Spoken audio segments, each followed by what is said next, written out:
आखेट खाद्य संग्रह से भोजन उत्पादन तक। पाठ नंबर 2। आरंभिक मानव। आखेट क्या है? आखेटक क्या है?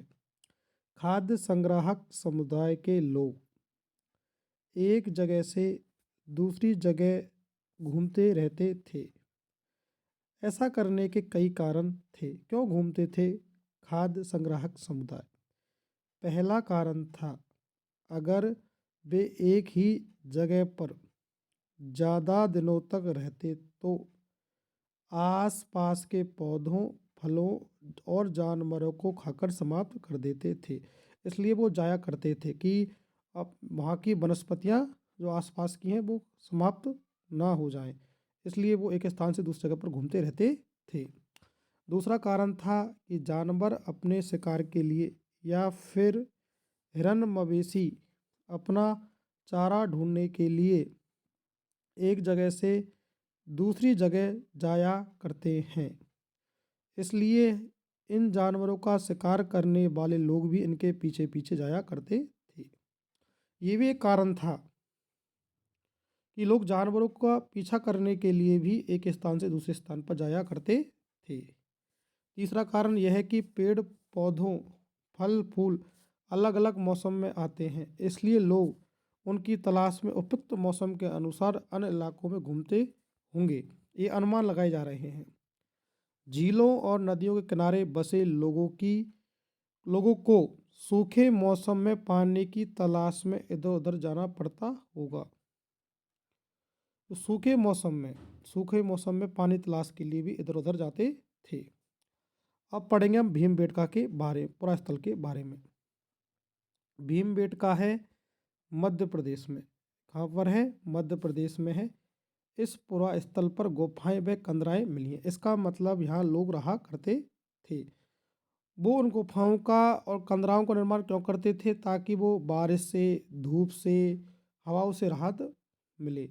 ये गुफाएं नर्मदा घाटी के पास हैं, जहाँ आरंभिक मानव के साक्ष्य मिले हैं।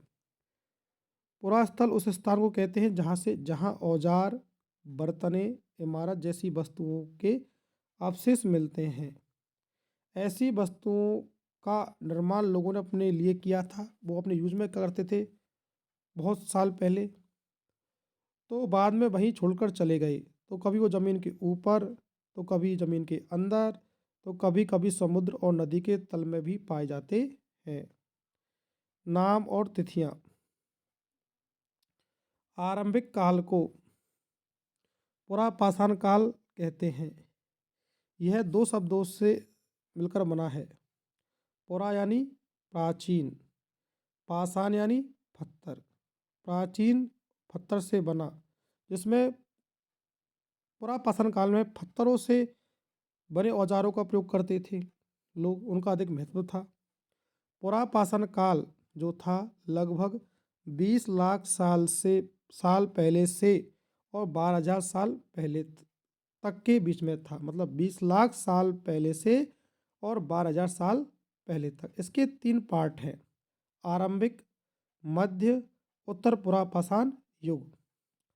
जो मानव इतिहास की लगभग 99% कहानियां हैं वो इसी काल में घटित हुई हैं, पुरापाषाण काल में। जिस काल में पर्यावरणीय बदलाव मिलते हैं उसे कहते हैं मेसोलिथ या मध्य पाषाण युग कहते हैं। इसका समय लगभग 12,000 साल पहले से लेकर 10,000 साल पहले तक माना जाता है। मतलब पुरापाषाण काल तो है 20 लाख साल पहले से लेकर 12,000 साल पहले तक, और मध्य पाषाण काल है वो है 12,000 साल पहले से लेकर 10,000 साल पहले तक। मध्य पाषाण काल में जो औजार थे आमतौर पर बहुत छोटे होते थे। मतलब इनका आकार छोटा हो गया, थोड़ा टेक्नोलॉजी विकसित हो गई है इसमें थोड़ी सी। इन्हें माइक्रोलिथ कहते हैं या यानी लघु पाषाण कहा जाता है। तो मध्य पाषाण युग में आ गए साथ हमारे माइक्रोलिथ, लघु पाषाण कहा जाता था। इन औजारों में हड्डियां या लकड़ियों के मुट्ठे लगे हंसियां और आरी जैसे औजार मिलते थे।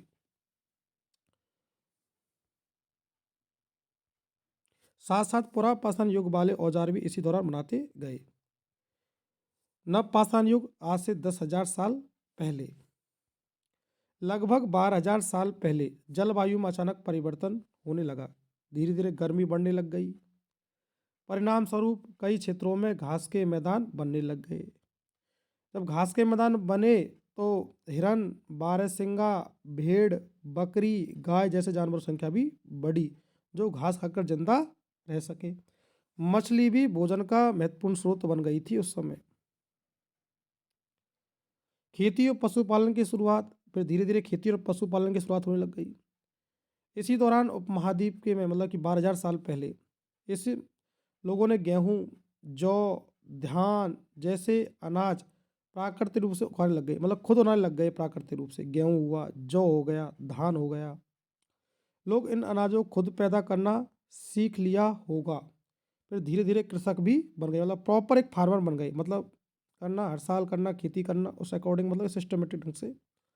लोग ने अपने घरों के आसपास चारा रखकर जानवरों को आकर्षित कर उन्हें पालतू बनाया होगा। इसके कारण थोड़ा क्या हो गया, पशुपालन की ओर बढ़ने लग गए। मतलब धीरे धीरे पहले ढूंढने लग गए, ढूंढते थे, खाद्य संग्राहक थे, धीरे धीरे किसान बन गए, किसान के बाद वो पशुपालक हो गए। धीरे धीरे लोग भेड़, बकरी, गाय, सूअर जैसे जानवरों को अपने घरों के नज़दीक आने को उत्साहित करते थे।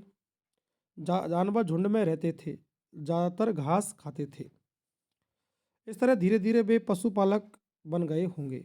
बसने की प्रक्रिया, बसने की प्रक्रिया दुनिया में चलती रही है। ये करीब 12,000 साल पहले शुरू हुई थी, लगभग 12,000 साल पहले शुरू हुई थी। कृषि के लिए अपनाई गई प्राचीन फसलों में गेहूं और जौ आते हैं। सबसे प्राचीन फसलें थी गेहूं और जौ।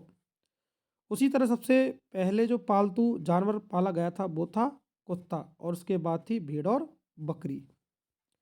स्थायी जीवन, धीरे धीरे लोग स्थायी जीवन की ओर बढ़ने लग गए, स्थायी बस्तियां बनने लग गई।